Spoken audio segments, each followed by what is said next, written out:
जय जगन्नाथ जय जगन्नाथ जय बलदेवा जय सुभद्रा। जय राधा माधव कुंज बिहारी।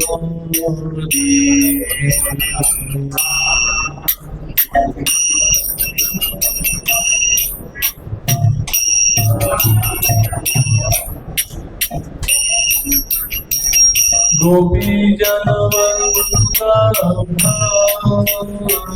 गिरिवरधारी।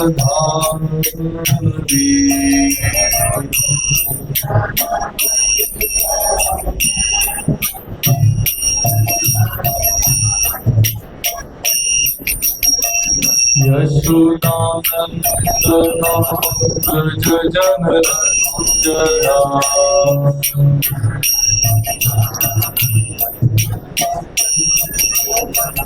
यमुना तीरा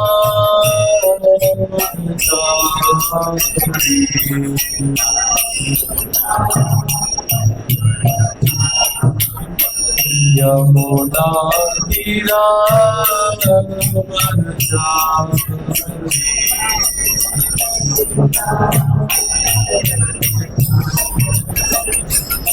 जयो राधा माधव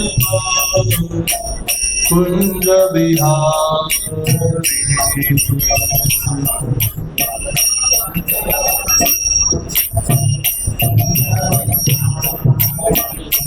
जयो Radha Madhav Kunj Bihari.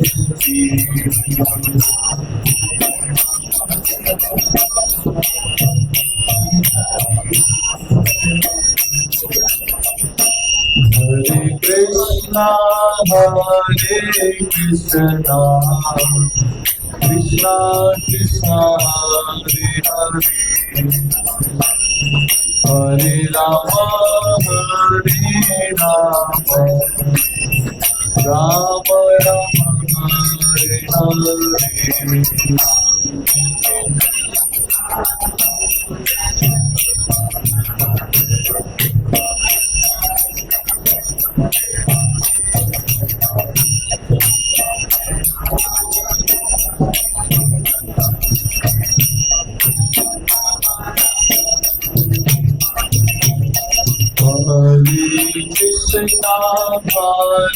Hare Krishna Krishna Krishna Hare Hare Hare Rama Rama Rama Hare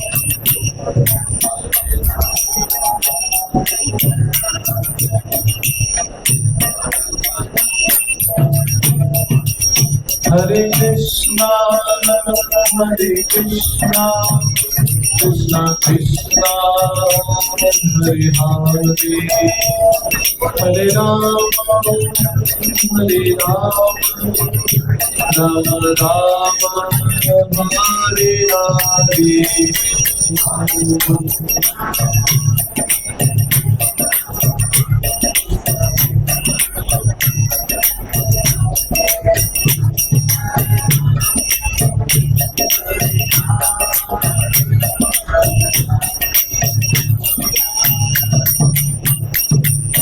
Hare Krishna Krishna Krishna Hare Hare Hare Ram Ram Ram Hare Hare।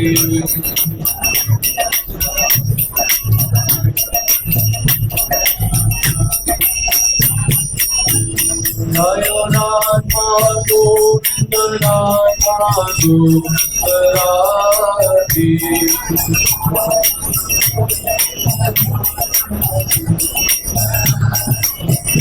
Jayo Jagannath Jayo Jagannath Baladeva Jai Subhadra।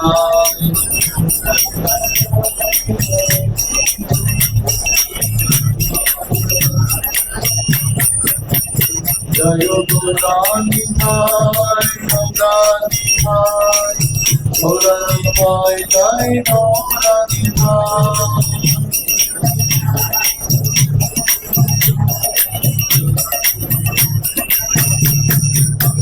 Prabhupada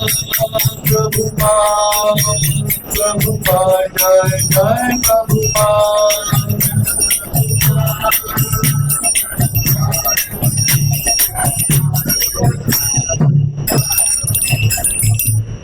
जय श्रील प्रभुपाद की। ओम नमो भगवते वासुदेवाय।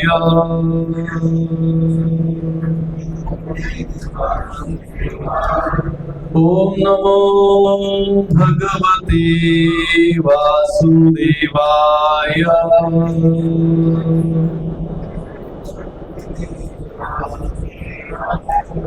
ओम नमो भगवते वासुदेवाय।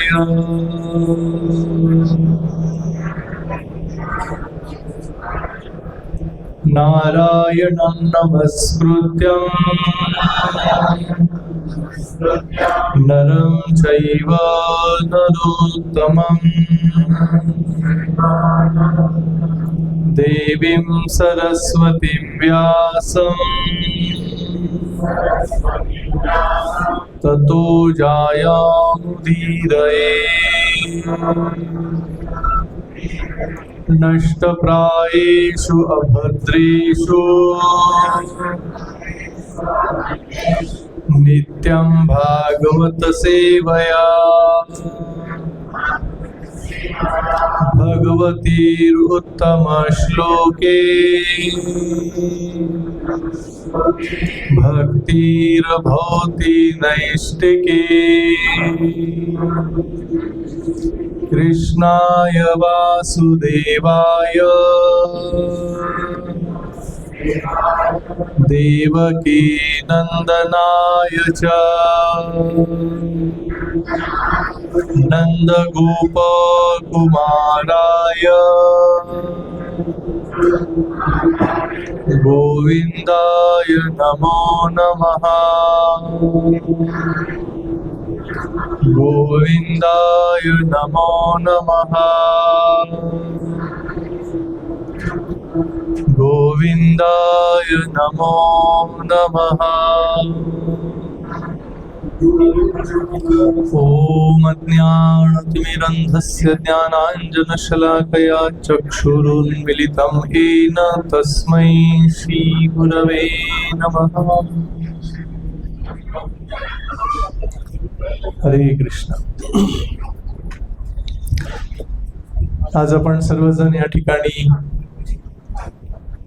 श्री अमित प्रभू यांच्या घरी जगन्नाथांचं आगमन करण्यासाठी सर्वजण इथे एकत्रित जमलेलो आहोत। फार सुंदर तयारी सगळी झालेली आहे। अमित प्रभूंनी खूप प्रेमाने कष्टाने एवढी सगळी तयारी केलेली आहे। सर्व भक्तांनी आणि शुद्धभाव प्रभूंच्या मार्गदर्शनाखाली इतक्या छान कार्यक्रमाचं या ठिकाणी आयोजन केलेलं आहे। मोशीच्या भक्तांनी विशेष परिश्रम घेतलेले आहेत। तर छान तयारी केलेली आहे आणि खूपच छान सुंदर डेकोरेशन, सजावट छान झालेली आहे। अभिषेक इतका सुंदर झाला, बाकी तयारी पण खूप सुंदर केलेली आहे। भक्तांना नेहमी एक असं काहीतरी कारण लागतं एकत्रित येण्यासाठी, कारण जर काही कारण नसेल तर एकत्रित येणं थोडंसं कठीण होतं, नाही का? की मग कुठेतरी एखादा उत्सव, कोणाचा तरी वाढदिवस किंवा कोणाच्या तरी घरी सत्संगाचं आयोजन किंवा कोणाच्या तरी घरी जगन्नाथांचं आगमन किंवा गौरणीताईचं आगमन किंवा कुठेतरी प्रभुपादांचा आविर्भाव दिवस, तिरोभाव दिवस, या माध्यमातून आपण सगळे एकत्रित येण्याचा प्रयत्न करतो। तर तसंच आज या ठिकाणी या सत्संगाच्या माध्यमातून, जगन्नाथांच्या माध्यमातून आपण सगळे एकत्रित आलेलो आहोत। स्कंद पुराणामध्ये एक अतिशय सुंदर जगन्नाथांची प्रार्थना केलेली, आपण ती प्रार्थना सर्वांनी म्हणूया आणि थोडी जगन्नाथांची स्तुती आपण सर्वजण म्हणू। माझ्या मागे म्हणायचा सर्वांनी प्रयत्न करा। देव देव जगन्नाथ, देव देव जगन्नाथ, प्रपन्नार्थी विनाशनम, प्रपन्नार्थी विनाशनम, ताहि मां पुंडरीकाक्ष, ताहि मां पुंडरीकाक्ष, पतितं भवसागरे, पतितं भवसागरे, नमस्ते जगदाधार, जगदात्मना नमस्तुते, कैवल्य त्रिगुणातीत, गुणांजन नमस्तुते. स्कंद पुराणामध्ये भगवान जगन्नाथांचं वर्णन करताना देव देव जगन्नाथ प्रपन्नाती विनाशनम, या ठिकाणी भगवान जगन्नाथांचं वर्णन देव देव असं केलेलं आहे. प्रपन्नाती विनाशनम, आपल्या जीवनामध्ये आलेले सर्व दुःख, या दुःखांचं विनाश करणारे जर कोणी असतील तर ते आहेत जगन्नाथ. ताहि मां पुंडरीकाक्ष पतितं भवसागरे, आणि असे हे जे भगवान जगन्नाथ आहेत, जे पुंडरीकाक्ष आहेत, असे पुंडरीकाक्ष भगवंत पतितं भवसागरे काय करतात? आपल्या सर्वांना भवसागरातून बाहेर घेऊन जातात. नमस्ते जगदाधार, या संपूर्ण जगाचा जो आधार आहे ते भगवान जगन्नाथ आहेत. जगन आत्मन, या संपूर्ण जगाचा जर आत्मा कोणी असेल तर ते भगवंत आहेत. आणि या अशा भगवंताला की जे त्रिगुणातीत आहेत, कैवल्य त्रिगुणातीत, या त्रिगुणांच्या पलीकडे असे जे आहेत, गुणांजन, आणि ज्यांच्याकडे गुणांची खान आहे, अशा या भगवंतांना आमचा नमस्कार असो. फार सुंदर वर्णन या स्कंद पुराणामध्ये केलेलं आहे. भगवान जगन्नाथ हे या भक्तांचे आश्रयस्थान आहेत, भक्तांचं प्रेम ग्रहण करणारे आहेत, भक्तांना आश्रय देणारे आहेत. आणि असे भगवान जगन्नाथ जेव्हा रथयात्रेच्या माध्यमातून रस्त्यावरती येतात आणि सर्वांना दिव्य दर्शन देतात, अशा या रथयात्रेचं वर्णन अनेक वेगवेगळ्या ग्रंथांच्या मध्ये केलेलं आहे. हरिनामपूर्णा विनंती आहे त्यांनी वरती बसावं. आजच्या कार्यक्रमामध्ये हरिनाम प्रभू उपस्थित आहेत, त्यांचंही आपण स्वागत करूया. हरिबोल म्हणून. हरिबोल हरिबोल.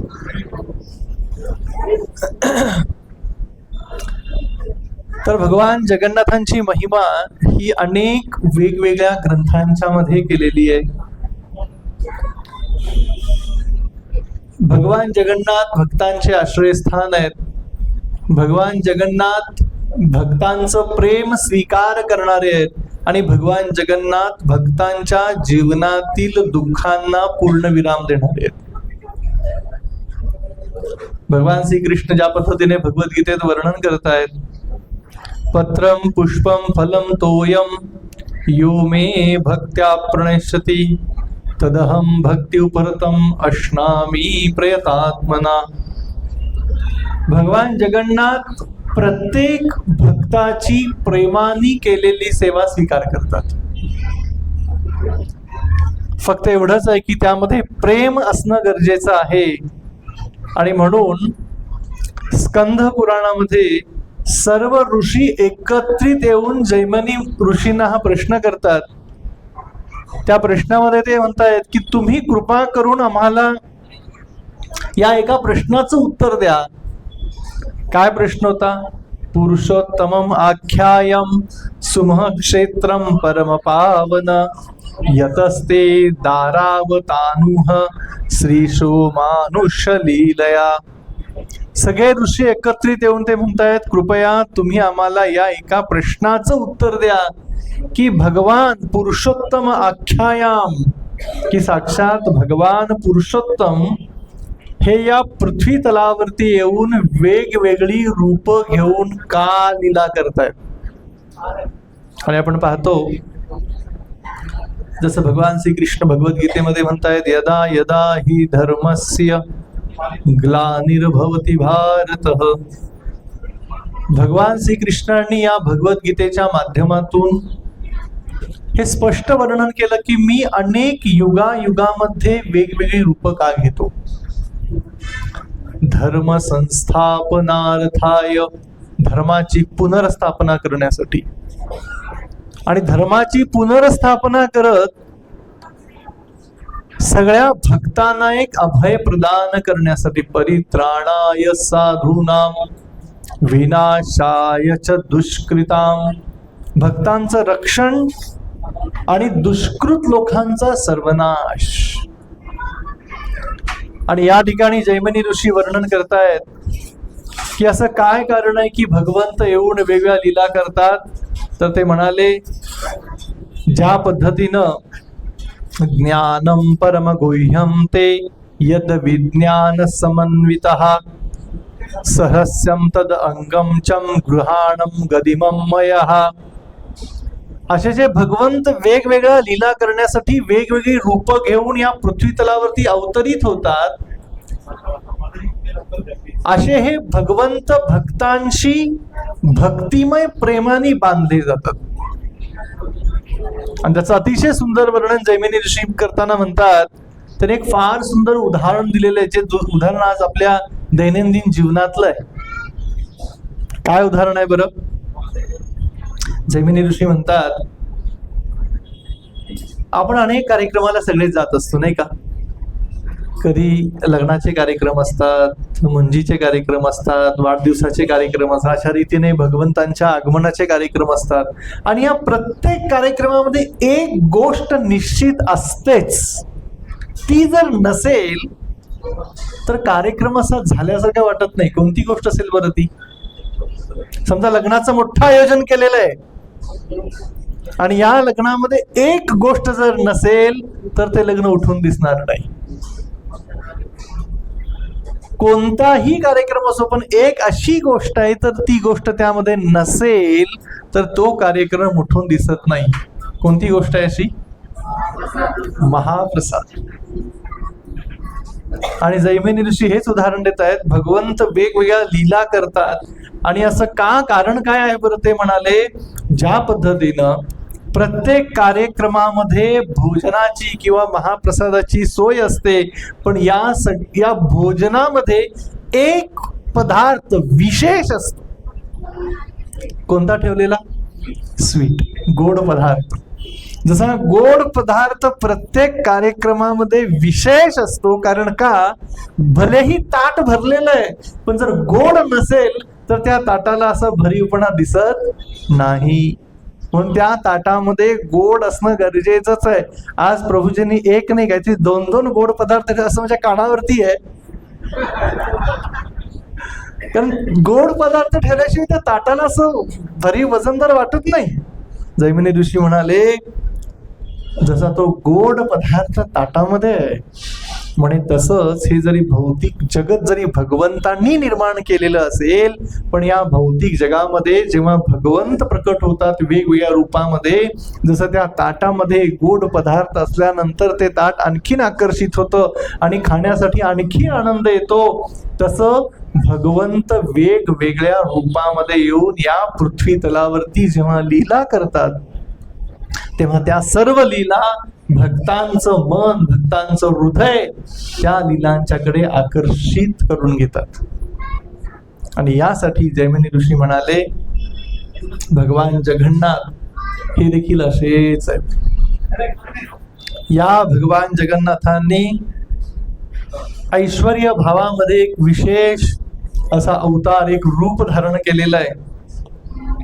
आपले डोळे अतिशय मोठे मोठे करून संपूर्ण समाजावरती आपली करुणा विस्तारित करतायत.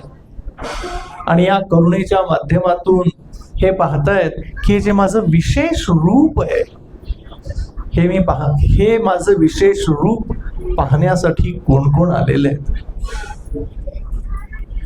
आज आपण पाहतो संपूर्ण समाजात, हा संपूर्ण समाज एका अतिशय दुःखमय परिस्थितीमध्ये, जीवनामध्ये कुठेतरी आनंद शोधनाच्या परिस्थितीमध्ये आहे. आज प्रत्येकाला जीवनामध्ये कुठेतरी आनंद हवाय. आज प्रत्येकाला जीवनामध्ये कुठेतरी शांती हवी आहे. आणि म्हणून भगवान श्रीकृष्ण गीतेमध्ये फार सुंदर वर्णन करतायत. भोग ऐश्वर्य प्रसक्तानां तयापसत चेतसाम, की या भोग आणि ऐश्वर्यामध्ये व्यक्ती कोणीही सुखी समाधानी होऊ शकत नाही. व्यवसायात्मिका बुद्धी समाधो न विधीयते. आज जर जीवनामध्ये समाधान हवं असेल तर या समाधानासाठी आपली बुद्धी, आपलं मन कुठेतरी एकाग्र होणं गरजेचं आहे. जोपर्यंत ते बुद्धी, आपलं मन हे एकाग्र होत नाही तोपर्यंत जीवनामध्ये सुख, समाधान, आनंद कधीही येऊ शकत नाही. आणि म्हणून भगवान श्रीकृष्णांनी ह्या ज्या वेगवेगळ्या लीला केलेल्या आहेत, या लीलांचं वर्णन करताना जैमिनी ऋषी म्हणाले की भगवंत भक्तांना आकर्षित करण्यासाठी वेगवेगळी रूप घेत आहेत. आणि आज ते विशेष रूप आपण या ठिकाणी पाहतोय भगवान जगन्नाथांचं. भगवान जगन्नाथांचं हे रूप सर्वांना आकर्षित करणार आहे असं वर्णन केलेलं आहे स्कंद पुराणामध्ये, की भगवान जगन्नाथ जेव्हा रथामध्ये बसतात याचा अर्थ काय. रथयात्रा आपण अनेक जणांनी ऐकलेली आहे, पाहिलेली आहे, रथ ओढलेला आहे. आणि भगवान जगन्नाथांची रथयात्रा ही अतिशय प्रसिद्ध आहे. या रथयात्रेचं वर्णन करताना स्कंद पुराणामध्ये असं म्हटलेलं आहे की रथयात्रा म्हणजे आहे तरी काय हो. रथ म्हणजे एका ठिकाणाहून दुसऱ्या ठिकाणी हलणं, ज्याला इंग्लिशमध्ये टू मूव्ह असं म्हणतात. आणि या रथोत्सवाचं वर्णन करताना जैमिनी ऋषी म्हणतायत, जसं आज आपल्या वैयक्तिक जीवनामध्ये आपण पाहतो की आपलं एक पर्सनल लाईफ असतं, एक वैयक्तिक जीवन असतं की जिथे आपण कोणाला येऊ देत नाही आपल्या वैयक्तिक जीवनामध्ये. दुसरं असतं एक कम्युनिटी लाईफ, ज्याला एक सामुदायिक जीवन म्हणतो आपण. तिथं थोडेफार लोकांना आपण कोणाला तरी आपल्या जीवनामध्ये येऊ देतो. आणि तिसरं आहे युनिव्हर्सल लाईफ, ज्याला सार्वत्रिक जीवन म्हटलेलं आहे, जिथे सर्वांचा आपण विचार करतो. जैमिनी ऋषी म्हणतायत भगवान जगन्नाथांचं देखील असंच आहे. भगवान जगन्नाथ देखील ह्या वेगवेगळ्या 3 स्तरातून पुढे जात आहेत. पर्सनल लाईफ, भगवान जगन्नाथांचं पर्सनल वैयक्तिक जीवन म्हणजे काय आहे, गर्भगृहामध्ये बसणं. जगन्नाथपुरीच्या मंदिरामध्ये गर्भगृहामध्ये बसणं म्हणजे पर्सनल लाईफ आहे. तिथे कोणीही त्या गर्भगृहात जाऊ शकत नाही, किंवा भगवंत जगन्नाथ बलरामांच्या समवेत आहे, सुभद्राच्या समवेत आहे, तिथे एकच पुजारी पूजा करणारा आहे. पर्सनल लाईफ, येतील भोग दाखवतील निघून जातील. त्याच्या पुढे वर्णन केलेलं आहे भगवान जगन्नाथ यांची कम्युनिटी लाईफ, थोडस सामुदायिक जीवन काय आहे बरं. सामुदायिक जीवन म्हणजे भगवान जगन्नाथांना गर्भगृहातून उचलून पहंडी करत करत करत रथापर्यंत आणणं म्हणजे आहे सामुदायिक कम्युनिटी लाईफ, जिथे अनेक त्यांचे भक्त त्यांना उचलतात आणि उचलत उचलत असं सुंदर नाचवत नाचवत नाचवत रथापर्यंत आणतात. हे झालं त्यांचं दुसरं जीवन. आणि त्याच्या पुढे वर्णन केलेलं आहे भगवान जगन्नाथांचं आता सार्वत्रिक किंवा वैश्विक जीवन काय, युनिव्हर्सल लाईफ काय आहे. जेव्हा भगवान जगन्नाथ रथामध्ये बसतायत तेव्हा सहस्रो काय, हजारो काय, लाखो काय, करोडो लोक त्यांचं दर्शन घेण्यासाठी तिथे येतात आणि त्या करोडो लोकांची आदान प्रदान भगवान जगन्नाथ करतात. आणि अशा पद्धतीने भगवान जगन्नाथांचं हे सामुदायिक वैयक्तिक जीवनापासून ते वैश्विक जीवनापर्यंतचा हा त्यांचा भगवंतांनी केलेली आपल्यावर विशेष कृपा वर्ष आहे. आणि खरोखरही विशेष कृपा वर्ष आहे. पहा, भगवंतांनी स्वतःची कृपा ही कशी विस्तारित केलेली आहे. भगवंत वैयक्तिक स्वतःपुरते नाही राहिले, भगवंत सामुदायिक देखील नाही राहिले. भगवंत हे वैश्विक झाले, रथावरती बसले आणि मग तो रथ ओढत ओढत ओढत ओढत हजारो लाखो भक्त त्या भगवंतांना ओढत ओढत आपल्या हृदयापर्यंत आणतात. आज या ठिकाणी आल्यानंतर मला आनंद वाटला की अमित प्रभूंनी एक 20 प्रश्नांचा संच बनवून आणलेल्या सगळ्या भक्तांना हातामध्ये तो पेपर दिलेला आहे आणि त्या प्रश्नांची उत्तरं लिहायला सांगितलेली आहेत. त्या सगळ्यांना भेट पण देणार आहे का? महाप्रसादाची भेट आहे. त्यामध्ये एक प्रश्न, अनेक प्रश्न होते, त्या प्रश्नाचं एक उत्तर सांगतो कारण सगळ्यांच्याकडचे प्रश्नपत्रिका ते काढून घेतलेले आहेत. अनेक प्रश्न होते सुंदर सुंदर त्यामध्ये, की जेव्हा भगवान जगन्नाथ रथावरती बसतात आणि रथावर बसल्यानंतरचा त्यांचा जो भाव आहे तो कोणता आहे, किंवा श्री चैतन्य महाप्रभू जेव्हा रथासमोर नृत्य करतायत तो भाव कोणता आहे. कृष्णदास कविराज गोस्वामी वर्णन करतायत फार सुंदर. या ठिकाणी भगवान जगन्नाथांना कुरुक्षेत्रावरून वृंदावनाकडे घेऊन जाण्यात येतं. गुंडीचा मंदिर म्हणजे वृंदावनाचं प्रतीक आहे. आणि या कुरुक्षेत्रावरून अर्थात त्या सगळ्या गोपी मनोमनी प्रार्थना करतायत की भगवान आता कुरुक्षेत्रामध्ये आहेत आणि या कुरुक्षेत्रावरून भगवंतांना रथामध्ये बसवून आपण तो रथ ओढत ओढत ओढत वृंदावनापर्यंत न्यायचा आहे. आणि त्याच बरोबर एक सेवेचा भाव या माध्यमातून जगन्नाथपुरीमध्ये भगवान जगन्नाथांना रथावर बसवल्यानंतर तो रथ ओढत ओढत गुंडीच्या मंदिराकडे आणला जातो, म्हणजेच वृंदावनाकडे आणला जातो. आणि आपण पाहतो या ठिकाणी वृंदावन ही भावना प्रत्येकाची निर्माण करण्यासाठी या ठिकाणी एक तो प्रयत्न केलेला आहे. पण वृंदावनाचं वर्णन फार सुंदर केलेलं आहे. वृंदावन रम्य स्थान दिव्य चिंतामणी धाम रतन मंदिर मनोहर. वृंदावनाचं वर्णन करताना आपले संत फार सुंदर वर्णन करतायत. वृंदावन रम्य स्थान, वृंदावन अतिशय रम्य स्थान आहे. आणि या वृंदावनाच्या रम्य स्थानामध्ये भगवान श्रीकृष्ण अतिशय सुंदर सुंदर लीला त्या ठिकाणी करतात. आणि या वृंदावनाचं वर्णन इतकं रम्य केलेलं आहे. वृंदावन म्हणजे काय? साक्षात भगवंतांचा वास आहे. आणि या भगवान जगन्नाथांना त्या रथावरती बसवून ओढत ओढत ओढत त्या वृंदावनामध्ये आणणं म्हणजे याचा अर्थ असा आहे, आपल्यालाही तो रथ ओढत ओढत ओढत आपल्या हृदयामध्ये आणायचा आहे. आणि जोपर्यंत आपलं हृदय हे या वृंदावनासारखं होत नाहीये तोपर्यंत भगवंत त्या आपल्या हृदयाकडे आकर्षित होणार नाहीये. आणि यासाठीच श्रील प्रभुपादांनी अतिशय सुंदर आपल्या सर्वांना मार्गदर्शन केलेलं आहे की आपलं हे हृदय वृंदावन बनवण्यासाठी आपल्याला काय करावं लागेल.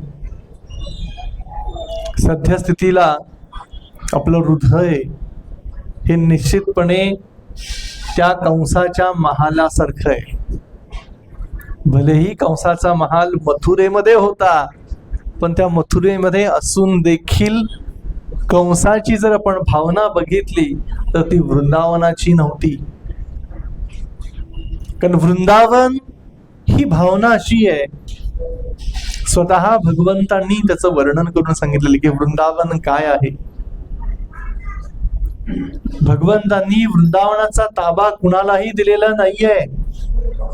भगवंतांनी वृंदावन स्वतःकडे ठेवलेलं आहे. कारण भगवंत सहज असं कुणाला वृंदावन देत नाहीत. एकदा नारद महर्षी दर्शनाला गेले भगवंतांच्या, आणि त्यांनी बघितलं की एक भक्त एक समोर आला व्यक्ती, तो म्हणाला, भगवंत नमस्कार केला, म्हणाला धनम देई. भगवंत म्हणाले तथास्तु. नारद मुनी पाहतायत बाजूला उभारून. दुसरा आला, जन्म देई, भगवंत म्हणाले तथास्तु. तिसरा आला, भगवंत सुंदर सौंदर्य द्या, म्हणाले तथास्तु. चौथा आला, तो म्हणाला, भगवंता माझ्या जीवनामध्ये ऐश्वर्यशाली जीवन होऊ दे, भगवंत म्हणाले तथास्तु.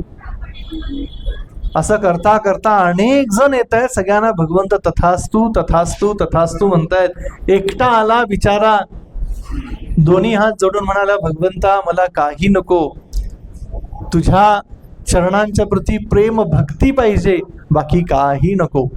आणि असं जेव्हा तो म्हणाला, भगवंत म्हणाले बाजूला उभा राहा. तथास्तु हा शब्द प्रयोगही केला नाही. नारदांना आश्चर्य वाटलं. नारद म्हणाले, भगवंत हे काय? म्हणे आतापर्यंत जे जे तुमच्याकडे आले सगळ्यांना तथास्तु तथास्तु तथास्तु म्हणालात, पण याला मात्र तुम्ही बाजूला उभे राहा म्हणताय. भगवंत म्हणाले, नारदा थोडा वेळ थांब, याचं उत्तर नंतर देईल. पुन्हा मागचा भक्त ऐकाला. तो म्हणाला, भगवंत मला हे द्या, म्हणाले तथास्तु. असं करता करता करता संध्याकाळ होऊन गेली. सगळे रांगेमध्ये थांबलेले संपले. आणि मग भगवंत नारदांच्याकडे आले. म्हणाले, नारदा हे बघ, यांनी जे मागितलेलं आहे ना त्याच्यामध्ये आणि आतापर्यंत ज्यांना मी तथास्तु म्हणालो त्यांच्यामध्ये फार मोठा भेद आहे. आतापर्यंत जे जे व्यक्ती माझ्याकडे आले त्यांनी माझ्याकडे जे मागितलं त्यामध्ये मी बांधला जाणारा नाहीये, पण यांनी जे मागितलं आहे ना याच्यामुळे मी बांधला जाणार आहे. आणि म्हणून ते देताना मी खूप विचार करून कोणालाही देत असतो. ही आहे प्रेमभक्ती. म्हणून प्रेमभक्ती ही सहज कोणाला मिळत नाही, की त्या वृंदावनामधली ती प्रेमभक्ती आहे. आणि म्हणून भगवंत खरोखर या वृंदावनाचे राजा आहे, या वृंदावनाचे अधिपती आहे. वृंदावन तीर्थ हे सर्वश्रेष्ठ तीर्थ आहे. आणि या तीर्थाची तुलना करताना, या तीर्थाची उपमा देताना एक फार सुंदर कथा सांगतात. एकदा प्रयागराज, भगवंतांनी प्रयागराजाला तीर्थांचा राजा म्हणून घोषित केलेला आहे. म्हणाले, प्रयाग आजपासून तो तीर्थांचा राजा. प्रयागना अतिशय आनंद झाला. आता प्रयागमध्ये स्नान करायला कोण नाही जात बरं. कुंभमेळ्यामध्ये तरी एवढी गर्दी होती, एवढी गर्दी होती. हजारो लाखो करोडो लोकांनी स्नान केलेलं आहे. अनेक किलोमीटर चालत जाऊन जाऊन तिथे स्नान केलेलं आहे. हे प्रयागराज, जेव्हा प्रयागराजांना समजलं ते तीर्थांचे राजा आहेत, अतिशय आनंदी झाले. आणि जेव्हा व्यक्ती राजा होतो ना तेव्हा हेच बघत असतो की माझ्याकडे सगळे आलेले आहेत का, कोण आलेलं नाहीये ह्याच्यावरती लक्ष असतं. म्हणजे जेव्हा व्यक्ती खुर्चीवरती बसतो ना तेव्हा त्या खुर्चीवरती बसल्यानंतर अशाच व्यक्तीकडे लक्ष असतं की जो त्यांच्याकडे येत नाही. आणि प्रयागराजांचं लक्ष होतं, सगळे तीर्थ त्या ठिकाणी येऊन नमस्कार करत होते प्रयागराजांना. बद्रीनाथ आलं, केदारनाथ आलं, हरिद्वार आलं, ऋषिकेश आलेलं आहे, रामेश्वर आलेलं आहे. सगळी तीर्थ आलेली आहेत प्रयागांना नमस्कार करण्यासाठी. पण एक तीर्थ नमस्कार करायला आलेलं नव्हतं. ते तीर्थ म्हणजे वृंदावन.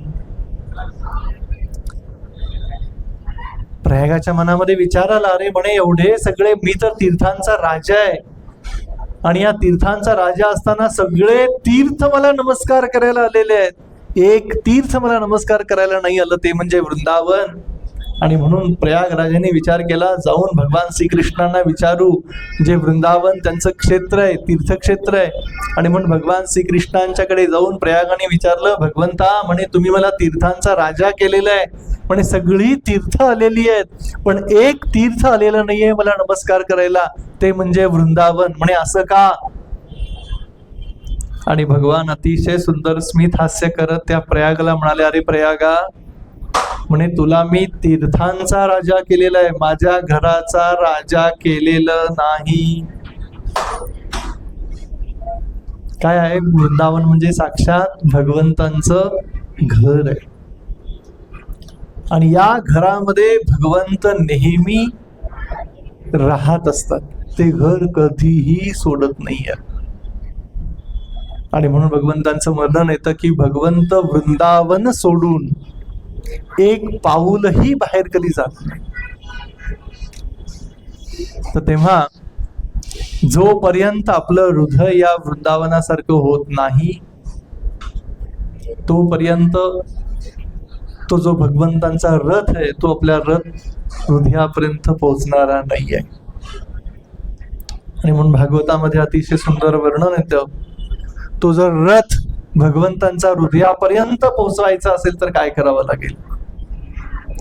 यस्या वै श्रूयमानानां कृष्णे परम पुरुषे भक्तिरुत्पद्यते पुंसां शोकमोह भयापह. तो भगवंतांचा रथ हृदयापर्यंत आणून जर पोचवायचं असेल, आपलं हृदय जर वृंदावनासारखं करायचं असेल, तर आपल्या सर्वांना यस्या वै श्रूयमानानां की भगवंताबद्दल नियमितपणे श्रवण करावं लागेल, वाचावं लागेल, भगवंतांच्या नामाचा जप करावा लागेल, भगवत भक्तीमध्ये रममान व्हावं लागेल. तेव्हाच तो रथ या हृदयापर्यंत पोहोचू शकतो, अन्यथा नाहीये. आणि म्हणून भगवान श्रीकृष्ण स्पष्ट इथे वर्णन करतायत की जोपर्यंत ते प्रेमाचं आदान प्रदान होत नाही ना, तोपर्यंत हृदय हे वृंदावन बनणार नाहीये. आणि जोपर्यंत हृदय वृंदावन बनत नाही, तोपर्यंत तो भगवंतांचा रथ आपल्या हृदयापर्यंत पोहोचू शकत नाही. आणि म्हणून भगवान जगन्नाथ हे प्रेमाचे आदान प्रदान करणारे आहेत, आपल्या सर्वांसोबत प्रेमाने बांधले जाणारे आहेत, असे भगवान जगन्नाथ. एक छोटीशी कथा सांगून मी या ठिकाणी थांबतो. सुंदर वर्णन येतं. भगवान जगन्नाथांचे अनेक भक्त होऊन गेलेले आहेत. त्यामध्ये एक भक्त म्हणजे विष्णुप्रिया. विष्णुप्रिया लहानपणापासून अतिशय सुंदर भक्त. एका राजाची मुलगी होती आणि ही विष्णुप्रिया बालपणापासूनच आपल्या आईच्या संपर्कात, आपल्या वडिलांच्या संपर्कात राहिली. आई वडीलही जगन्नाथांचे भक्त होते. चंद्रावती असं आईचं नाव होतं, जयसिंग असं वडिलांचं नाव होतं. आणि या दोघांनी, आई वडिलांनी भगवान जगन्नाथांना प्रार्थना केली होती की भगवंता म्हणे आम्हाला एक लक्ष्मीसारखी कन्या होऊ दे. आणि मग त्यांच्या पदरी विष्णुप्रिया नावाची एक कन्या प्रकट झालेली होती आणि बालपासून अतिशय भगवंतांच्या भक्तीमध्ये रममान. एक दिवस विष्णुप्रियाची आई अतिशय आजारी पडली. इतकी आजारी पडली, अनेक वैद्य केले, काही केला, तो आजार कमी होत नव्हता. पतीनी म्हणजेच राजांनी अनेक वेगवेगळे उपाय केले, पण काही केल्या तो आजार काही कमी होत नव्हता. आणि बिचारी विष्णुप्रियाची आई चंद्रावती ही अंथरुणात खिळून राहिली. काहीही केल्या आजार बरा होत नव्हता. विष्णुप्रिया मात्र दररोज आपल्या आईची चांगली सेवा करायची, शुश्रूषा करायची. एक दिवस अचानक रस्त्यावरती एक संन्यासी भगवान जगन्नाथांचं गीत गात जात होते आणि त्या संन्याशांच्या सुंदर भजनाचा आवाज हा त्या महालाच्या आतमध्ये गेला. आणि विष्णुप्रियानी आपल्या एका सखीला सांगितलं, जा आणि बाहेर बघून ये कोण आलेलं आहे. ती सखी गेली, बाहेर जाते, पाहते तर काय, एक संन्यासी भगवान जगन्नाथाची अतिशय सुंदर भजनं गात त्यांच्या महालाच्या बाहेर थांबलेलं आहे. विष्णुप्रियानी सांगितलं, जा आणि बोलवून आण आतमध्ये. आणि जसे ते संन्यासी आतमध्ये आलेले आहेत, विष्णुप्रियानी सांगितलं की आपण कोण आहात, कुठून आलेला आहात. तर ते म्हणाले की मी एक संन्यासी आहे, मी काही काळ जगन्नाथपुरीमध्ये राहिलेलो आहे, पण मी संपूर्ण भारत भ्रमण करत असतो. मग तेव्हा विष्णुप्रियांनी सहज त्यांना सांगितलं की तुम्ही माझ्या आईसाठी प्रार्थना करा भगवान जगन्नाथांच्याकडे, की जी अनेक दिवसापासून आजारी आहे. आणि जेव्हा विष्णुप्रियांनी असं सांगितलं तेव्हा ते संन्यासी म्हणाले, माझ्याकडे भगवान जगन्नाथांचा कैवल्य महाप्रसाद आहे. कैवल्य महाप्रसाद म्हणजे भगवान जगन्नाथांना अर्पण केलेल्या फुलांच्या माळा.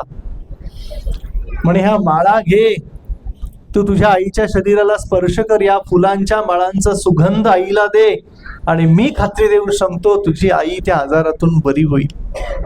आणि काय आश्चर्य, अतिशय आनंदाने श्रद्धेने विष्णुप्रियाने त्या फुलांच्या माळा घेतल्या, आपल्या आईजवळ गेली, आईला सुगंध दिला, त्या फुलांच्या माळांचा स्पर्श आपल्या आईच्या मस्तकाला केला, शरीराला केला. आणि जसा तो स्पर्श झालेला आहे फुलांचा, जी फुलं ज्या फुलांच्या माळा भगवान जगन्नाथांना स्पर्श झालेल्या होत्या, तात्काळ विष्णुप्रियाची आई आजारातून बरी झाली, अतिशय ठणठणीत झाली. सर्वांना अतिशय आनंद झाला आणि जो तो भगवान जगन्नाथांचा जय जयकार करू लागला. बरेच दिवस निघून गेले. विष्णुप्रियाची अगाध श्रद्धा भगवान जगन्नाथांच्या वरती वाढलेली आहे. भगवान जगन्नाथांच्या वरती निस्सीम प्रेम वाढलेलं आहे. दिवसेंदिवस भक्तीमध्ये वाढ होत होती. एक दिवस भगवान जगन्नाथांचे एक पुजारी, एक पंडा जगन्नाथपुरीहून पुन्हा त्याच नगरीमध्ये आलेले होते. सर्वांना भगवान जगन्नाथांचा महाप्रसाद दिला. अनेक ठिकाणी प्रवास केला. प्रवास करून पुन्हा जाताना त्याच नगरीमध्ये आले. म्हणाले, आता मी पुन्हा जगन्नाथपुरीला चाललेलो आहे. जर म्हणे तुम्हाला भगवान जगन्नाथांना काही भेट द्यायची असेल तर द्या, मी ती भेट भगवान जगन्नाथांच्या पर्यंत पोहोचवतो. आणि अनेक जण भगवान जगन्नाथांसाठी काही ना काही भेटी देत होतं. काहींनी घरामध्ये सुंदर गोड पदार्थ बनवले, डब्यामध्ये बांधून दिले. काहींनी भगवान जगन्नाथांसाठी कापड दिलं त्यांच्या शृंगारासाठी. काहींनी भगवान जगन्नाथांसाठी दागिने दिले. प्रत्येक भक्तांनी काही ना काही त्या पंडा पुजाऱ्यांच्याकडे दिलेलं आहे. आणि पाहता पाहता त्या पुजाऱ्यांच्याकडे भरपूर मोठं असं गाठोडं झालं, जे त्यांना आता भगवान जगन्नाथांसाठी घेऊन जायचं होतं. आणि तेच पुजारी विष्णुप्रियाला म्हणाले, तुलाही काही द्यायचं असेल ना दे, ते मी भगवान जगन्नाथांच्या पर्यंत घेऊन जातो. आणि मग विष्णुप्रियाने विचार केला, मी काय देणार जगन्नाथांना? म्हणजे जगाचे नाथ आहेत, त्यांच्याकडे सगळं काही आहे, त्यांना मी काय देणार? आणि असं म्हणून त्या विष्णुप्रियांनी एक भगवंतासाठी 4 ओळी लिहिल्या, एका पत्रावर, एक साध्या पानावरती. आणि ते पान एका लाकडी बॉक्समध्ये असं घातलं. म्हणाले, हे तुम्ही घेऊन जा, भगवान जगन्नाथांसाठी माझी भेट आहे. ते पुजारी सगळे ज्या ज्या भेट वस्तू मिळालेल्या होत्या ते घेऊन रस्त्याने चालत चालत चालत जगन्नाथपुरीकडे निघालेले आहेत. आधीचा काळ होता, लोक चालत जायचे. आज आपण 2.5 ते 3 तासामध्ये जगन्नाथपुरीला पोहोचू शकतो. विमानाने म्हणा, जर रेल्वेचा प्रवास झाला तर 40-42 तासामध्ये आपण पोहोचू शकतो. पण अनेक दिवसांचा प्रवास करत करत पुजारी जात असताना मनामध्ये विचार आला, अरे एवढ्या सगळ्या भेट वस्तू मिळालेल्या आहेत, एवढं उचलून उचलून थकलेलं आहे. बघूया, ज्या नको आहेत त्या गोष्टी रस्त्यातच टाकू, ज्या महत्वाच्या गोष्टी घेऊन जाऊया. असं म्हणून एक एक बॉक्स सगळे उकडून बघत होते.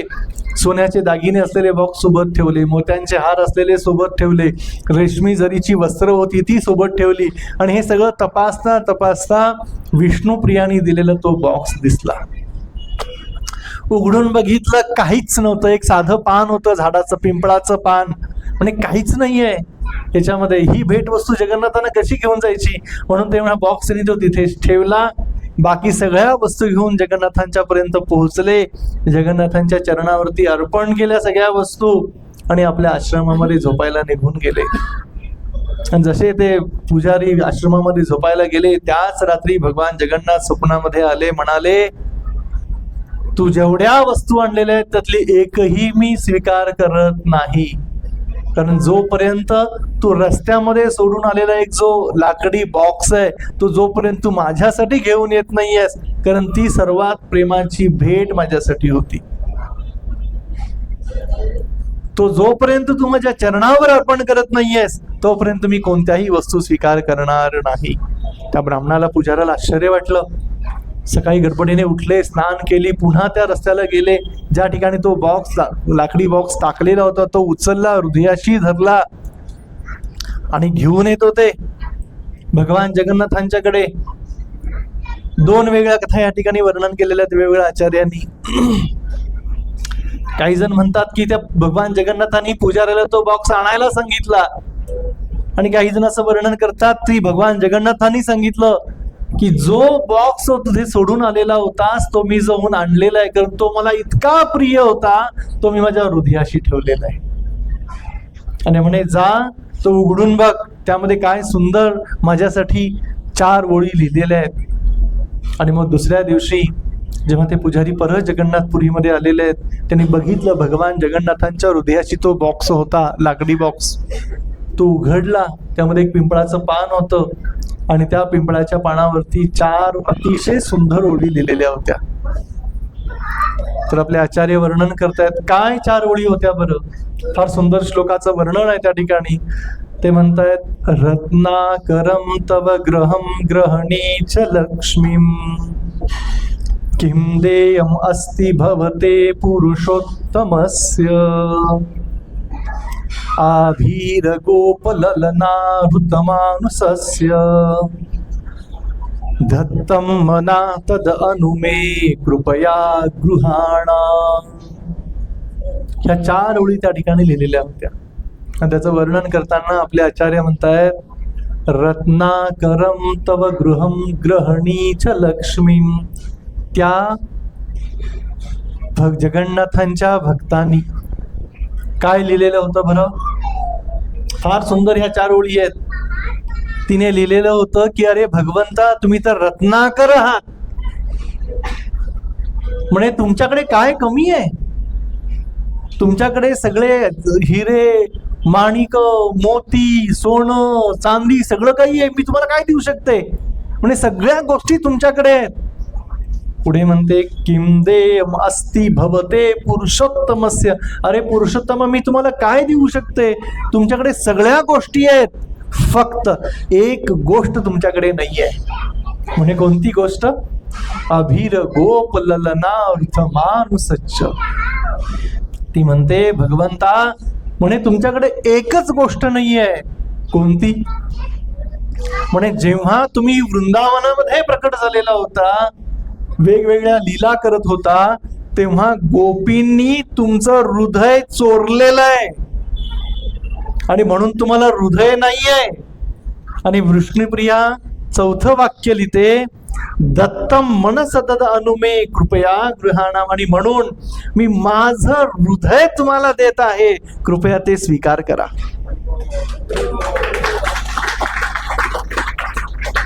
पहा या ठिकाणी त्या विष्णुप्रियाचा काय भाव होता. आणि म्हणून जेव्हा परमपूज्य भक्ती पुरुषोत्तम स्वामी महाराज ह्या लीलेचं वर्णन करत होते, ते म्हणाले, हे सगळ्यात पहिलं प्रेमपत्र आहे, लव लेटर आहे, जे विष्णुप्रियांनी भगवान जगन्नाथांना लिहिलं. आणि त्या पत्रामध्ये हे लिहिलं की आज मी माझं हृदय तुम्हाला समर्पित करते. आणि म्हणून आपण पाहतो भगवान श्रीकृष्ण भगवद्गीतेमध्ये वर्णन करतायत, पत्रम पुष्पम फलम तोयम यो मे भक्त्या प्रयश्यति तदहम भक्ती पृथम अश्नामी प्रयतात्मनः. की जोपर्यंत हृदयामध्ये प्रेम भक्ती स्थापन होत नाहीये, तोपर्यंत भगवंताशी तो आपला संबंध हा स्थापन होत नाही. तर श्रील प्रभुपादांच्या कृपेनी आपल्या सर्वांना ती एक संधी उपलब्ध आहे की आपण भगवंताशी कसे प्रेमाने संबंधित होऊ शकतो, आपला प्रेमाचा संबंध स्थापन करू शकतो. प्रभुपादांनी आपल्या सर्वांना ती एक संधी उपलब्ध करून दिलेली आहे की दररोज नित्य नियमाने भगवंताची पूजा अर्चा करा, भगवंताचं नामस्मरण करा, भगवंतांना भोग बनवा, तो नैवेद्य रूपाने अर्पण करा. आणि नैवेद्य रूपाने अर्पण केल्यानंतर महाप्रसाद रूपाने तो ग्रहण करा, भगवंताचा अभिषेक करा, भगवंताचा शृंगार करा, भगवंताची आरती करा. या माध्यमातून भगवंताशी तो प्रेमाचा संबंध स्थापन करण्याची जी एक सुवर्ण संधी श्रील प्रभुपादांच्या कृपेने आपल्याला मिळालेली आहे. आणि या माध्यमातून आपण पाहतो हर घर मंदिर है ना. जसं हर घर तिरंगा आहे, तसं हर घर मंदिर हे श्रील प्रभुपादांची घोषणा आहे. आणि म्हणून ज्या ज्या घरामध्ये मंदिर झालेलं आहे, आणि निश्चितपणे त्या घरामध्ये वृंदावन निर्माण झालेलं आहे. आणि मग विचार करा, ज्या घरामध्ये वृंदावन आहे, ज्या घरामध्ये मंदिर आहे, जे हृदय वृंदावन सम झालेलं आहे, निश्चित भगवान जगन्नाथांचा रथ त्या हृदयामध्ये निश्चितपणे प्रवेश करेल. श्री भगवान जगन्नाथ की जय. जगन्नाथ बलदेव सुभद्रा महाराणी की जय. श्री जगन्नाथपुरी धाम की जय. फार फार धन्यवाद. ह्या सगळ्या जगन्नाथांच्या कथा आहेत, फार सुंदर. मी यशोद भावपूर्ण विनंती करतो त्याने पुढचा कार्यक्रम जो काही आहे त्याच्यानुसार. आता लोणी खाऊ घातल्यानंतर कोणाला ताक प्यायची इच्छा होईल का? पण तुम्ही सगळेजण इतक्या उत्साहाने आलात आणि दर्शनाला एक 5 मिनिटं वेळ आहे, तर भगवान जगन्नाथची कथा सांगून मी या ठिकाणी थांबतो. तर जगन्नाथ म्हटलं की सगळ्यांच्या हृदयामध्ये एक प्रेमाची चाहूल लागते आणि सगळ्यांना आपलंसं वाटतं. कृष्ण थोडेसे कडक वाटतात, पण जगन्नाथजीकडे पाहिलं की प्रेम प्रकट होतं हृदयामध्ये. आणि सोबत बलदेव आणि सुभद्रा असल्यानंतर तर आणखी वाटतं की आपलेच आहेत, सांभाळून घेतील. कृष्णासोबत राधाराणी आहे, पण राधाराणी पण परीक्षा घेऊन त्यानंतर कृष्णाकडे सोडते. पण जगन्नाथ बलदेव सुभद्रा यांची कलियुगात अशी महिमा आहे की जो कोणी व्यक्ती जसं दैतपती आहेत त्यांच्याकडे पाहिलं तर असं वाटत नाही की ते भक्ती करण्यासाठी योग्य आहेत. पण स्वतः रामानुजाने सांगितलं की जगन्नाथपुरीमध्ये तू फिरकू नकोस, हे माझे प्रेमाचे भक्त आहेत, त्यांचं माझ्या ते असीम प्रेम आहे. मग त्यांनी स्नान करो ना करो, कसाही भोग बनवो, शुद्ध कपडे घातलेत नाही घातलेत, पण त्यांच्या प्लेटमधले किंवा त्याच्या मुखातला मी उष्ट पण खातो. तर असे भगवान जगन्नाथ हे केवळ भोगाने प्रसन्न होतात, अजून कशाने नाही. आणि भगवानाची भक्तवत्सलता आपण एका कथेद्वारे पाहूया. रघुदास नावाचे एक भक्त जगन्नाथपुरी निवास करत होते. पहिल्यापासूनच त्यांना भगवंतांच्या प्रती ओढ होती, लहानपणापासून चांगले संस्कार होते. आणि कालांतरामध्ये जेव्हा मोठे झाले ते पुष्पाच्या माळा बघायचे की भगवान जगन्नाथच्या गळ्यामध्ये पुष्पाची माळा लोक घालतायत. त्यांच्या मनात विचार आला की मी पण भगवंतासाठी एखादी माळ बनवली तर ते स्वीकार करतील ना जगन्नाथ. पण आतून आवाज आला की हो, की तू पुष्पाची माळ बनव, मी तुझी स्वीकार करेल. आणि त्यांनी केळीच्या दांड्यातनं जे धागा निघतो त्या धाग्यातनं पुष्पाची माळ बनवली आणि नंतर पुजाऱ्यांकडे ती माळ दिली की म्हणजे आमच्या पण हा सेवा भगवंतापर्यंत पोचवा. पण त्या काळी अशी माळ काही अर्पण केली जात नव्हती की केळीच्या दांड्यातनं धागा काढले आणि त्याच्यापास माळ बनवलेली आहे. ते पुजाऱ्यांनी माळ घेतली आणि माळाशी इकडे टाकून दिली, अर्पण केलीच नाही. रघुदासांना फार दुःख झालं, म्हणजे की भगवंतांनी सांगितलं की तू माळ बनव आणि मी माळ बनवली आहे, पण पुजारी मात्र भगवंतांना अर्पण करण्यास तयार नाहीये. मला वाटतं की मी जगन्नाथपुरी सोडून निघून जावं. आणि रघुदास अगदी खिन्न हृदयाने जगन्नाथपुरी सोडून निघून जाण्यास तयार झाले. इकडे दुसऱ्या दिवशी भगवंतांचा शृंगार करण्यासाठी तिथले पुजारी आले आणि एक विशेष प्रकारचा शृंगार करण्यासाठी त्यांनी सगळे वस्त्र अलंकार भगवंतांना घातले आणि माळ घालण्यासाठी निघाले. तर भगवंतांनी ती माळ स्वीकारली नाही. म्हणे तुमचा शृंगार, तुमची वस्त्र मला काही नकोय, ती माळ कुठे? कोणती माळ? म्हणे माझ्या प्रिय भक्तांनी ती माळ तुम्हाला दिली होती आणि ती माळ तुम्ही तिकडे टाकून दिली, ती माळ घेऊन या आणि त्या भक्ताची तुम्ही जाऊन क्षमा मागा, त्याला याचना करा की माझ्याकडनं फार मोठा अपराध झालेला आहे. रघुदासला शोधता शोधता त्यांची नाकेनऊ झाली. रघुदास पुरी सापडत नव्हता. कोणी सांगितलं की पुरीपासून काही अंतरावरती तो निघून गेलेला आहे. त्याला बोलवून आणलं आणि त्याच्या समोर भगवंताच्या समोर त्याची माफी मागितली. तो त्यांनी हार उधळला, शृंगारानंतर तो हार घातला आणि जगन्नाथांनी त्यानंतर त्या पुजाऱ्यांना क्षमा केली. तर सांगायचं तात्पर्य की रघुदास अत्यंत गरीब कुटुंबामध्ये निर्धन होता, काही शास्त्राचं ज्ञान नव्हतं, खूप जप केलाय, खूप तप केलाय म्हणून तुझी माळ स्वीकारतो असं नव्हतं. पण त्याच्या मनात एक इच्छा आली की भगवंतांसाठी मी काहीतरी सेवा केली पाहिजे आणि म्हणून त्यांनी प्रेमाने ती माळ बनवली. तर जगन्नाथांनी ती माळ ती स्वीकारली आणि सोबत जे त्यांचे लाडके पुजारी होते त्या पुजाऱ्यांना त्या रघुनाथाच्या समोर वाकायला लावलं. रघुनाथ वास्तविकपणे श्रीरामांचा भक्त होता, पण जेव्हा तो पुरीत दर्शन घ्यायला गेला त्याच त्यांनी पाहिलं की माझे स्वामी श्रीरामचंद्र जानकी या ठिकाणी विराजमान आहेत लक्ष्मण या ठिकाणी विराजमान आहेत. त्याला इतकं कृतकृत्य झालं की भगवान जगात आणि भगवान श्रीरामध्ये काहीच फरक नाहीये, दोन्ही एकच आहेत. आणि म्हणून तो निस्सीमपणे जगात सेवा घरामध्ये करू लागला. एक वेळ अशी आली की रघुनाथ किंवा रघुदास हा आजारी पडला. आजारी पडल्यानंतर त्याला सांभाळायला कोणी असल्यामुळे जागेवरच त्याचं मल मूत्र आणि तापाने फणफणलेला आहे. याचना करतोय पण उठून जाऊ शकत नाही बाथरूमपर्यंत. आणि विवळत होता की माझ्या जीवनात अशी संकट, असं दुःख का आलं. ते एक छोटा बालकाच्या रूपामध्ये भगवंत येत आहेत. त्याला माहिती नाही की हा बालक कोण आहे. म्हणाले की बाबा बाबा की तुम्ही काही चिंता करू नका, मी तुझी सेवा करू का. आता नाही कसं म्हणणार. तर भगवंतांनी त्याचं अंग साफ करणं, त्याचे कपडे साफ करणं, मलमूत्र साफ करणं अशी सेवा कित्येक दिवस केली. आणि त्या रघुच्या मनात आलं की विचारू तर कोण आहे, हा बालक कोण आहे. तर म्हणाले मी तुझा मित्र, माझं नाव जग्गू, तू माझ्या दर्शनाला येत होता, माझी सेवा करत होता. म्हणाले भगवान तुम्ही, आणि इतकं तुच्छ काम तुम्ही कसं काय करताय. तुमची पूजा अर्चा करणारे सगळे पुजारी लोक, आणि तुम्ही ह्या ठिकाणी माझी सेवा करण्यासाठी कशाला आलाय.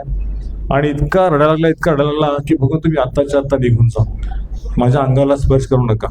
इतकं माझं अंग घाण आहे, मी कित्येक दिवस आंघोळ केलेली नाहीये, हे सगळ्या मलमूत्राचा वास येतोय, तुम्ही इथे थांबू नका. हा जण विनंती लागला. मग तुम्ही हे करताय तर माझं प्रारब्ध किंवा माझे हे जे यातना आहे, दुःख आहे, ती यातना कमी का करत नाहीये. तर भगवान रघु, तुझं प्रारब्ध तुलाच भोगावं लागेल, पण तुझं प्रारब्ध भोगल्यानंतर ते त्रास कमी झाल्यानंतर तू माझ्याकडे परत येशील माझ्या शाश्वत धामामध्ये. पण थोडा अवधी आहे, तोपर्यंत हे दुःख निघून जाईल आणि नंतर तुला माझ्या धामाची प्राप्ती होईल. रघुनी ते स्वीकारलं प्रारब्ध भोगण्याचं, म्हणजे पण तुम्ही निघून जा, माझ्या अंगाला स्पर्श करू नका. तर भगवंतांची भक्तवत्सलता अशी आहे की आपण थोडीफार जरी सेवा केली, पुष्पार्पण केले, फळ आणून दिले भगवंतांना, मला मोठा काही शृंगार केला नाहीये, पण काही जरी सेवा केली तर भगवंतांच्या हृदयामध्ये तुमचं वास्तव्य होतं आणि ते लक्षात ठेवतं की ह्या भक्ताने माझी अशा प्रकारे सेवा केली. आणि आपल्या कठीण काळामध्ये कोणी जरी सोबत नसेल तर भगवंत मात्र निश्चितपणे आपल्याबरोबर असतात. तर अशा रघुनाथाला सन्मानासहित भगवंतांनी सेवा स्वीकारली, त्याची स्वतः सेवा केली. आणि एक आदर्श भक्त कसा असतो, काही त्याच्याकडे नसेल तरी पण मी त्याचा होऊ शकतो. म्हणजे भगवंत परम पुरुषोत्तम आहेत, सगळे ऐश्वर स्वामी आहेत, पण काय जे आपण अर्पण केलं, भाजी भाकरी भात वरण जरी असेल तरी पण जगन्नाथ ते प्रेमाने खातात. त्यांना काही 56 भोगच बे असं काही नाही आहे. अनेक कथा आहे. तर एक सुंदर अशीच कथा आहे की फ्रान्सवरनं एक जहाज पॉंडिचेरीला चाललं होतं आणि त्या जहाजमध्ये फ्रान्सचे काही यात्री होते आणि त्याच्यामध्ये एक यात्री जो होता तो जगन्नाथचा भक्त होता, त्याचा नाव होता कुलशेखर. आणि विमान आपले जहाज प्रवास करत करत पुढे निघालेले. अगदी समुद्राच्या मध्यावरती जोराचा वादळ, वारा, तुफान असं आलेलं आहे. आणि समोरच त्या कॅप्टन बिटलनी पाहिलं की समोर तिमिंगल मासा, अगदी मोठाच्या मोठा मासा, जहाज गिळंकर करू शकेल इतका मोठा मासा समोर आहे. आणि त्याचं मात्र हृदय हेलावून गेलं. म्हणले की आता हे समोर मासा आहे, इकडे वादळ वार आहे आणि जहाज जर बुडलं तर आम्ही सगळ्यांचा मृत्यू होणार. आणि तो त्या डेस्कवरनं मागे पुढे असा भांबावून गेला होता. तितक्यात त्याची नजर ह्या कुलशेखरवरती गेली आणि कुलशेखरच्या हातामध्ये एक चित्र होतं, जगन्नाथ बलदेव सुभद्राचं. त्या चित्रामध्ये तो हा जणू प्रार्थना होता की हे जगन्नाथ, की तुम्हीच आमचे रक्षक आहात, तर तुमची इच्छा असेल तर हे जहाज सुरक्षित ठिकाणी पोहोचू शकेल. आणि माझी अशी विनंती की आज आपले सगळे प्रवासी सुखरूप पोहोचू देत. काहीच नव्हती. त्या कॅप्टन बिटलने पाहिलं की हा जो कुलशेखर आहे तो दीनतेने कुठल्या तरी फोटोला असं म्हणतोय. त्याने विचारलं की हे काय, तू काय करतोयस, तुला माहिती आहे की आपलं जहाज कुठे अडकलंय, काय चाललंय. तुला माहिती आहे म्हणे. आणि मी आमच्या जगन्नाथजींना प्रार्थना करतो. म्हणजे जगन्नाथजी कुठे आहेत. म्हणे हे ओडिसामध्ये जगन्नाथ मंदिर आहे, जगन्नाथपुरी नावाचं ठिकाण आहे, तिथे त्यांचं वास्तव्य आहे आणि सगळ्यांचे स्वामी आहेत. आणि हे आपलं कल्याण करू शकतात. त्यांनी प्रार्थना केली आणि काही वेळानंतर त्यांनी डेसं जाऊन पाहिलं की तो मासा त्या ठिकाणी आहे का. तर माशाने आपली पाठ फिरवली. अगदी थोडं अंतर राहिलं होतं जहाजापर्यंत पोचायचं, पण त्यांनी ते आपला मार्ग बदलला आणि पुढे पुढे तो मासा निघून गेला. आता इकडे वादळ तुफान आलेलं आहे. तो पुन्हा म्हणतो की जगन्नाथजी ह्या तुफानाला, या वादळात थांबू शकतात का, ते एका पर्वताचं रूप घेऊ शकतात का, इतकं मोठं वादळ आहे. त्यामुळे जगन्नाथजी काही करू शकतात. त्यांच्याकडे प्रचंड शक्ती आहे आणि त्यांच्या इच्छेने ते जग चालले आहे. तुम्ही विश्वास करू शकत नाही, पहा म्हणे. आणि काही काळ गेल्यानंतर ते वादळ पण शांत झालं आणि जहाज मात्र पूर्ववत चालायला लागलं. तर तो येऊन पाहायला लागला की वास्तविक तुझ्या भगवंतांनी हे सगळ्यांना वाचवलंय, तर तुझे भगवंत राहतात कुठे. म्हणजे आपलं जहाज चालय ना त्या मार्गाने आपण गेलो तर समुद्र ठिकाणी, समुद्राच्या काठावरती जगन्नाथपुरी नावाचं एक क्षेत्र आहे आणि त्या क्षेत्रामध्ये भगवंत वास करतात. त्यांचं सुंदर मंदिर आहे. आणि तो म्हणाला की जर जगन्नाथांनी आम्हाला वाचवलंय तर आमच्या जहाजामधलं जे काही सोनं नाणं किंवा अनेक प्रकारचे हिरे मोती जे काही संपत्ती आहे ती अर्धी संपत्ती मी जगन्नाथाला देऊन टाकेल. तितकंच नाही तर त्या जहाजामध्ये या पॉंडेचेरीला एक चर्च होतं. त्या चर्चमध्ये एक घंटा चालली होती, फार वजनदार मोठी अष्टधातूची घंटा होती. आणि ते म्हणले की ही घंटा पण मी जगन्नाथजीला देऊन टाकतो.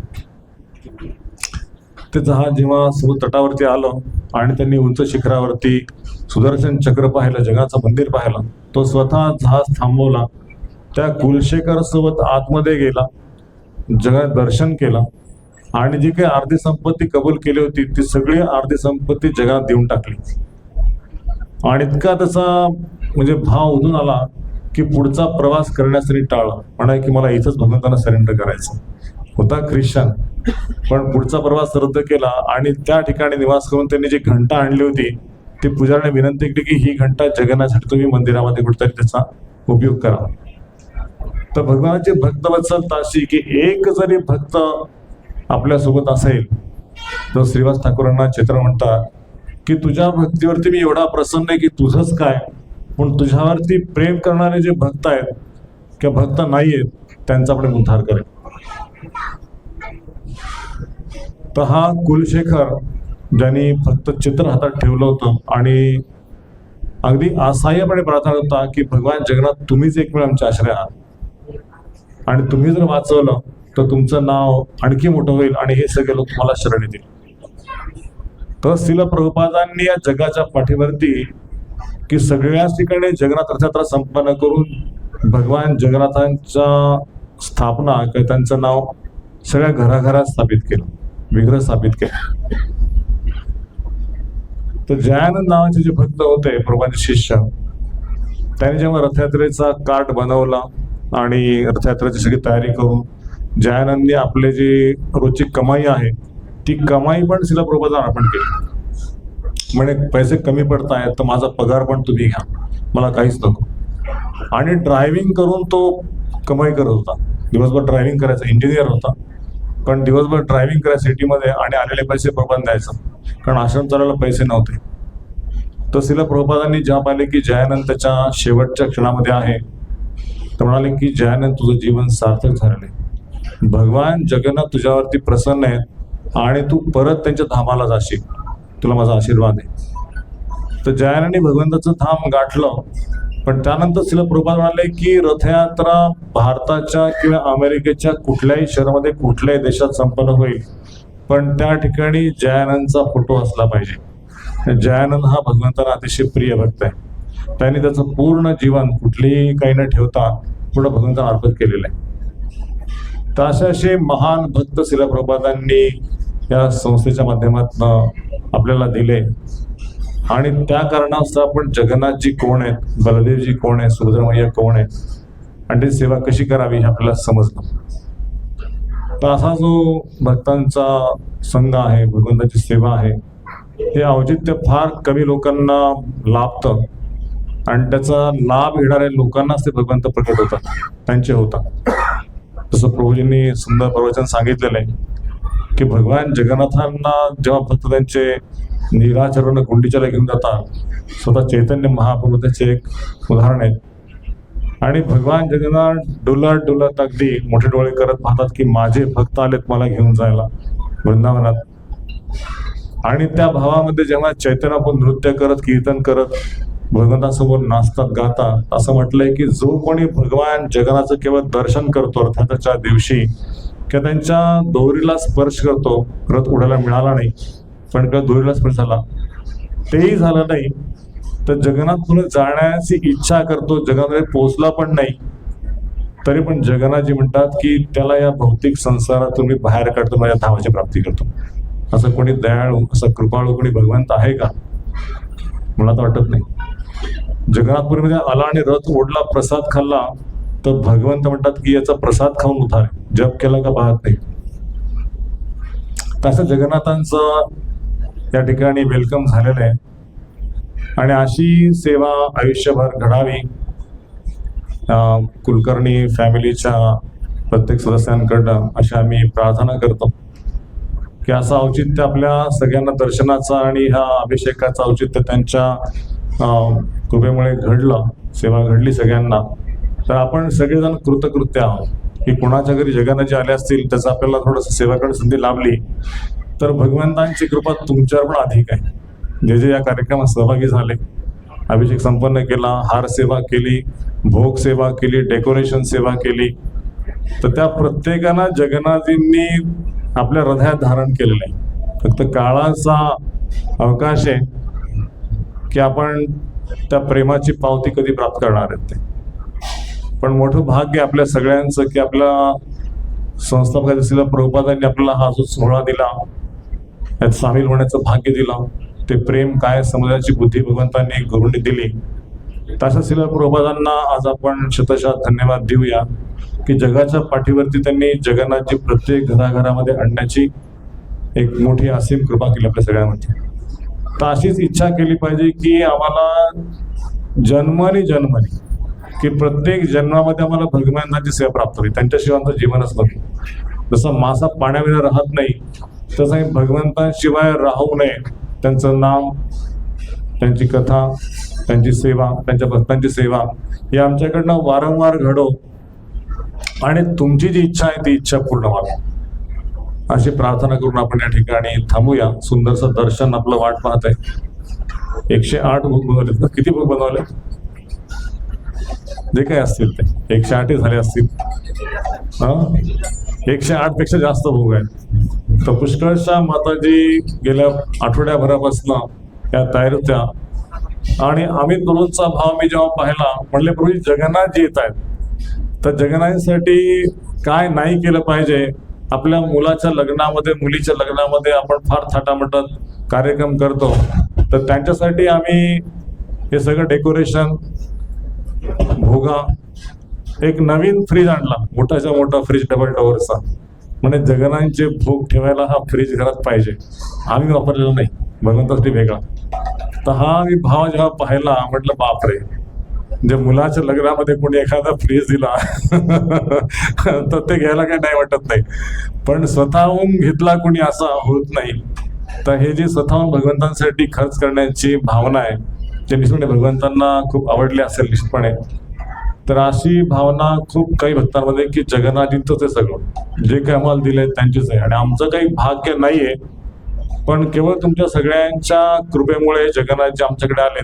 तर आमच्याकडनं चांगल्यातली चांगली सेवा व्हावी. आणि सारखे मला फोन म्हणलं जगन्नाथजी येतात, तेवढी काही टेन्शन घ्यायची गरज नाहीये, फार कृपाळू आहेत. आणि मला महिन्याभरापासून, म्हणजे महिना काय 2 महिन्यापासून तयारीच्या ह्याच्यात होते. फोन करून हे हॉल दाखवणं, हे हॉल ठीक आहे का, प्रसादची व्यवस्था, प्रसादचा मेनू, सीतापती पूर्ण फोन करा, वनमाली गोपीनाथ पूर्ण फोन करा, त्यांची डेट फिक्स करा. तर ही डेट पण फिक्स केली 2 महिन्याच्या अगोदर. आणि म्हटलं इतका उत्साह, इतकी उत्कंठा की आणि असं की चूक तर होणार नाही माझ्याकडनं, सगळं बरोबर आहे ना, सगळं बरोबर आहे, काही राहिलं तर नाही ना. तर ही जी भावना आहे, भगवंताची सेवा करण्याची उत्सुकता आहे, ती निश्चितपणे कौतुकास्पद आहे. तर आम्ही सगळेजण, संपूर्ण फॅमिली जशी भावना आहे. मी आम्ही गुरुचं नाव घेत असं नाही की त्यांचा मुलगा पण अर्जित मध्ये पण तीच भावना आहे. येणार प्रभूजी मला ना पुढे काही लग्न करायचं नाही, मला ब्रह्मचारी व्हायचंय. म्हणलं बापरे, या वयात तो असं म्हणतो मला ब्रह्मचारी व्हायचंय. म्हणलं आई वडिलांचा आशीर्वाद आहे का? तर आम्ही तर म्हणले की आमचा आशीर्वाद आहे, त्याच्या आईची पण परवानगी आहे. हे असं कुटुंब आहे की असं नाही की तर 10 वर्ष 20 वर्ष झाली भक्तीमध्ये आणि मग तो ब्रह्मचारी झाला तर काही हरकत नाही. अगदी 9 मध्ये आमचा मुलगा प्रभूच्या सेवेत लागलाय, तेच फार मोठं कौतुक आहे. आणि त्याला जर राहायचं असेल, प्रचार असेल तर आमचे आशीर्वाद आहेत. असे खूप कमी कुटुंब आहेत. तर ते म्हणाले बालाजी आमचं कुलदैवत आहे, तिरुपती बालाजी. तर तिरुपती बालाजींच्या कृपेने आम्हाला सगळं काही प्राप्त झालंय. एकच प्राप्त व्हायचं होतं, ते म्हणजे जगन्नाथजी कृष्ण आम्हाला प्राप्त व्हायचे होते, ते पण घरी आलेले. तर त्यापेक्षा मोठं कुठलं सौभाग्य आहे. तर अशी भक्ती किंवा असा भक्तीचा भाव श्रील प्रभुपादांना प्रसन्न करणार आहे. सगळ्या वैष्णवांची सेवा. ते क्वीज जे बनवलंय ना, एक 4 पानाचं क्वीज आहे, त्याच्यामध्ये 20 क्वेश्चन्स आहेत. प्रभूजींनी बघितलं का नाही माहित नाही, पण अतिशय सुंदर प्रश्न आहेत त्याच्यामध्ये, वाचले प्रश्न. आणि मुलांसाठी पण ते एक चित्र त्यांनी हे केलं की त्याच्यामध्ये पेंटिंग करून ते मुलं एंगेज राहावेत. आणि आल्यानंतर वेलकम ड्रिंक्स, मला म्हणे अजून काय स्नॅक्स ठेवायचंय का? स्नॅक्स पण ठेवूया, मुलांसाठी पण काही खाऊ ठेवूया, काही कमी झालं. आणि भक्तांना खूप सेवा केली. तर मोशीच्या भक्तांना आम्ही काय देऊ शकतो? म्हणलं काही देऊ नका, तुम्ही या तिकडे सेवा करायला, मोशीच्या भक्तांना आनंद होईल. तिकडे कार्यक्रम तुम्ही यायचं सेवा करायला. तर खरोखरच मोशीच्या भक्तांनी खूप छान सेवा केलेली आहे, अगदी कित्येक दिवसांपासून, आठवड्यांपासून. तर श्रील प्रभुपादांची तुमच्या सगळ्यांवरती अशीच कृपा राहावी, भक्तीचा उत्साह वाढत जावा अशी प्रार्थना करतो. आणि ज्यांच्या आपण दर्शनाच्या प्रतीक्षेत आहोत, गोविंदम आदिपुरुषम लावलं जाईल, जागेवर बसूनच दर्शन घ्या. आणि गोविंदम आदिपुरुषम संपल्यानंतर कीर्तनासाठी उभे राहायचंय, कीर्तन चालू राहील आणि त्याचबरोबर प्रसादन पण चालू आहे. सगळ्यांनी प्रसाद घेऊन जायचंय. श्रील प्रभुपाद की जय.